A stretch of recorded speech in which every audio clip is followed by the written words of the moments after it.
प्यारे विद्यार्थियों नमस्कार। आज हम समाजशास्त्र का पाठ नंबर 2 कक्षा 12वीं भारत में सामाजिक परिवर्तन की प्रक्रियाएं, जो हमारा पार्ट 1 था वो हमने पूरा कर लिया। आज हम करने जा रहे हैं पार्ट 2 यानी कि पार्ट 2, जिसमें हमारा पहला चैप्टर जो है वो है संरचनात्मक परिवर्तन, यानी कि भारतीय समाज के ढांचे में किस प्रकार परिवर्तन हुआ और कैसे प्रक्रियाएं थी। तो स्ट्रक्चरल चेंज आज हम इस चैप्टर को करेंगे। इसमें जो पहला प्रश्न बनता है वो है सामाजिक परिवर्तन का क्या अर्थ है और सामाजिक परिवर्तन की कौन कौन सी विशेषताएं हैं। तो सबसे पहले सामाजिक परिवर्तन के बारे में हमें पता होना चाहिए कि सामाजिक परिवर्तन यानी कि सोशल चेंज, यानी कि परिवर्तन शब्द जो है वो किसी एक अवधि के लिए या किसी एक अवधि में या किसी एक काल में होने वाले परिवर्तन से लिया गया है, तो उसकी अभिव्यक्ति करता है। प्रारंभ में सामाजिक परिवर्तन को उद्विकास के नाम से भी जाना जाता था, प्रगति के नाम से भी जाना जाता था और सामाजिक परिवर्तन के नाम से भी जाना जाता था। उद्विकास हम किसे कहते हैं?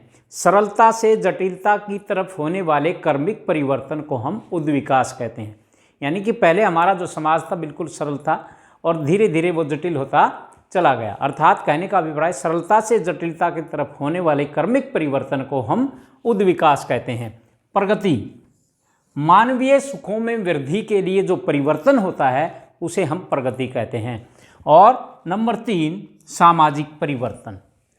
हमारा सीधा संबंध समाजशास्त्री होने के नाते सामाजिक संबंधों से है, इसलिए सामाजिक संबंधों में होने वाले परिवर्तन को ही हम सामाजिक परिवर्तन कहते हैं। हमारे समाज में जो हमारे संबंध स्थापित होते हैं, जब उनमें परिवर्तन होता है तो सामाजिक संरचना में भी परिवर्तन होता है, अर्थात सामाजिक ढांचे में भी परिवर्तन होता है।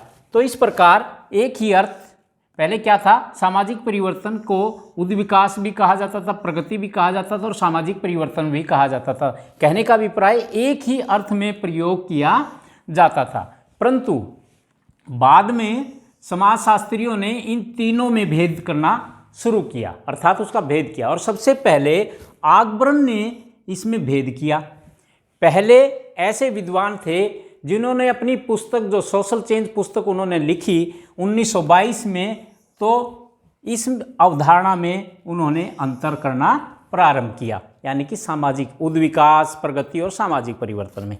तो मैकाइवर व पेज ने सामाजिक परिवर्तन की क्या परिभाषा बताई कि समाजशास्त्री होने के नाते हमारा प्रत्यक्ष संबंध जो है वो किससे है? सामाजिक संबंधों से है, इसलिए इनमें होने वाले परिवर्तन को हम सामाजिक परिवर्तन कहते हैं। तो सीधी सीधी परिभाषा क्या है कि मैकाइवर व पेज के अनुसार हम समाजशास्त्री होने के नाते हमारा सीधा संबंध सामाजिक संबंधों से है, इसलिए सामाजिक संबंधों में होने वाले परिवर्तन को ही सामाजिक परिवर्तन कहा जाता है। यदि हम गेंसबर्ग की बात करें तो उन्होंने कहा था कि सामाजिक परिवर्तन से अभिप्राय हमारे सामाजिक ढांचे में परिवर्तन होना ही सामाजिक परिवर्तन है। यानी कि सामाजिक परिवर्तन से अभिप्राय सामाजिक ढांचे, यानी कि जो उसका ढांचा है, जो उसकी संरचना है, उसमें होने वाले परिवर्तन को ही हम सामाजिक परिवर्तन कहते हैं। अब हम करेंगे सामाजिक परिवर्तन की कौन कौन सी विशेषताएं हैं, कैरेक्टरिस्टिक्स ऑफ सोशल चेंज। तो पहली विशेषता क्या है कि सामाजिक परिवर्तन सदैव होने वाला परिवर्तन है या सदैव होने वाली घटना है। यानी कि कोई भी समाज हो, किसी भी प्रकार का समाज हो, उसमें सदैव सामाजिक परिवर्तन होता रहता है। यदि सामाजिक परिवर्तन नहीं होगा तो समाज का विकास नहीं होगा, इसलिए सामाजिक परिवर्तन सदैव होने वाली क्या है? घटना है। इसी प्रकार दूसरी विशेषता जो है, सामाजिक परिवर्तन सार्वभौमिक है। सार्वभौमिक का मतलब होता है विश्व में सभी जगह। कोई भी ऐसा समाज नहीं है जहाँ पर सामाजिक परिवर्तन ना होता हो, चाहे वो ग्रामीण समाज हो, चाहे वो नगरीय समाज हो, चाहे जनजातीय समाज हो, किसी भी प्रकार का समाज हो, सभी समाजों में कुछ न कुछ परिवर्तन होता रहता है। हो सकता है उसकी गति अलग अलग हो, तो इसलिए सामाजिक परिवर्तन जो हो सार्वभौमिक है, यानी कि विश्व का कोई भी समाज है उसमें सामाजिक परिवर्तन अवश्य होता है। नंबर 3, विभिन्न समाजों में सामाजिक परिवर्तन की दर अलग अलग पाई जाती है। मैंने जैसे अभी बताया कि सामाजिक परिवर्तन की दर अलग अलग पाई, जैसे ग्रामीण समाज में सामाजिक परिवर्तन की जो गति है वो धीमी मिलेगी, आधुनिक समाजों में तीव्र गति से परिवर्तन होगा। या ये कह लीजिए कि आधुनिक देशों में तीव्र गति से परिवर्तन होता है, विकासशील देशों में धीमी गति से परिवर्तन होता है। इसी प्रकार नगरीय समाजों में और ग्रामीण समाज की अपेक्षा एक दूसरे की दर जो है सामाजिक परिवर्तन की वो अलग अलग मिलेगी। ग्रामीण समाज में धीमी गति से परिवर्तन होता है और नगरीय समाज में तीव्र गति से परिवर्तन होता है। तो कहने का अभिप्राय है कि विभिन्न समाजों में सामाजिक परिवर्तन की जो दर है वो अलग अलग होती है, अर्थात भिन्न भिन्न होती है। नंबर 4, सामाजिक परिवर्तन देश काल आदि से प्रभावित होता है। देश काल आदि से मैंने जैसे अभी बताया आपको कि जो विकासशील देश हैं उसमें सामाजिक परिवर्तन की जो गति होती है वो धीमी होती है, और जो विकसित देश हैं जैसे यूरोप के देश उनमें तीव्र गति से सामाजिक परिवर्तन होता है। क्यों? आए दिन कुछ ना कुछ नई खोज होती रहती है। इसी प्रकार काल, प्राचीन काल में धीमी गति से परिवर्तन हुआ, आधुनिक काल में तीव्र गति से परिवर्तन हुआ। यदि प्राचीन काल की अपेक्षा हमारे देश में ब्रिटिश काल में तीव्र गति से परिवर्तन हुआ, तो जो सामाजिक परिवर्तन है वो देश काल आदि से भी प्रभावित होता है।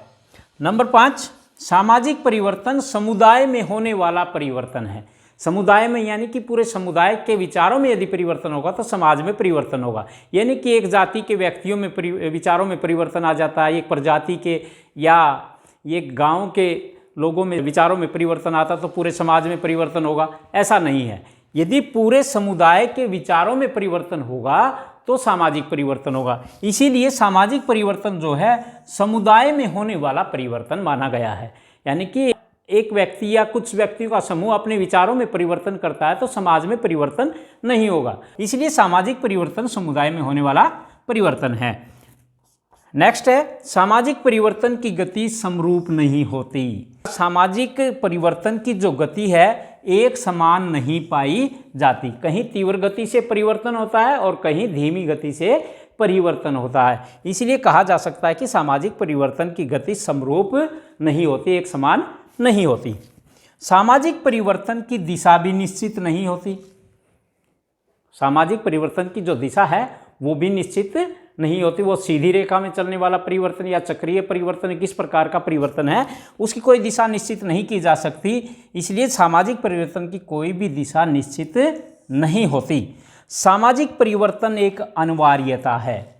कोई भी समाज हो, यदि सामाजिक परिवर्तन नहीं होता तो उसका विकास, उस समुदाय का विकास, उस समाज का विकास नहीं हो सकता। इसलिए सामाजिक परिवर्तन एक अनिवार्यता है, जरूरी है। यदि सामाजिक परिवर्तन नहीं होगा तो विकास नहीं होगा, और इसीलिए सामाजिक परिवर्तन एक अनिवार्यता मानी गई है। सभी समाजों में परिवर्तन होता रहता है, चाहे वो थोड़ा हो चाहे वो ज़्यादा हो।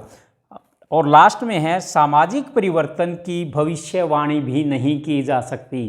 कई बार क्या होता है, कहीं पर आकस्मिक परिवर्तन होता है, अचानक होने वाला परिवर्तन होता है। जैसे कहीं पर भूकंप आ जाता है, बाढ़ आ जाती है, तो पूरे समुदाय में परिवर्तन आ जाता है। तो सामाजिक परिवर्तन की हम भविष्यवाणी भी नहीं कर सकते कि सामाजिक परिवर्तन कब होगा, कब मनुष्य के विचारों में परिवर्तन होगा, कब सामाजिक ढांचे में परिवर्तन होगा। इसलिए हम कह सकते हैं कि सामाजिक परिवर्तन की हम कभी भी भविष्यवाणी नहीं कर सकते। तो इस प्रकार सामाजिक परिवर्तन की ये मुख्य विशेषताएं थी 8-9। तो प्यारे बच्चों, आज का टॉपिक हमारा यहीं पर समाप्त होता है। यदि आपको ये टॉपिक पसंद आया हो तो चैनल को सब्सक्राइब करें, लाइक करें, शेयर करें। आप सभी विद्यार्थियों का बहुत बहुत धन्यवाद।